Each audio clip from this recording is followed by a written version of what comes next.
Malinaw na ang pahayag ng Philippine Navy. Si Ginoong Orly Regalo Gateza ay nagretiro na sa Philippine Marine Corps noong ika-30 ng Hunyo taong 2020, kaya't wala na siya sa ilalim ng administratibong awtoridad ng Philippine Navy. Cap. Marisa Sanchez. Sa isang simpleng pahayag na ito, opisyal nang binasag ng Navy ang panibagong kasinungalingang pinapalaganap ni dating Kongresista Mike Defensor, na nagsabi sa isang panayam sa telebisyon na si Gateza ay nasa ilalim ng proteksyon ng Marines.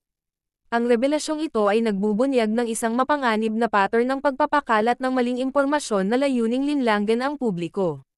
Si Defensor, na kilala na sa paggawa ng mga propagandang politikal, ay minsan nang nagpasikat ng isa pang pekeng testigo, si Adormo Anay, noong panahon ni Pangulong Arroyo.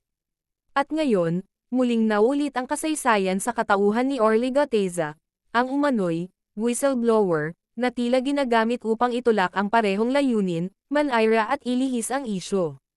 At huwag din nating kalimutan, ang kapatid ni Defensor ay nagsilbing campaign manager ni dating Executive Secretary Vic Rodriguez, na kilalang kaalyado ngayon ni dating Pangulong Duterte. Parehong grupo ng mga operador, parehong estilo, at parehong desperadong pagtatangka na buhayin muli ang mga luma at discredited na taktika ng mga pekeng testigo at political drama. Hindi talaga sila napapagod, at mukhang hindi rin sila titigil. Ang pahayag ng Philippine Navy ay nagsisilbing babala laban sa mga taong binabaluktot ang katotohanan para sa pansariling interes sa politika. Pinagmukha pang sinungaling si Defensor sa harap ng mga Marines. Si Gateza ay hindi nasa ilalim ng proteksyon ng Marines dahil hindi na siya Marine, hindi opisyal, at lalong hindi siya mapagkakatiwalaang testigo. Hindi pa ba malinaw yun? Karapatan ng taong bayan na makita ang katotohanan ito sa tunay nitong anyo, isa na namang planadong galaw mula sa parehong grupong nabubuhay sa kaguluhan, kasinungalingan, at ingay. Habang lumilinaw ang mga katotohanan, isang bagay ang nananatiling totoo.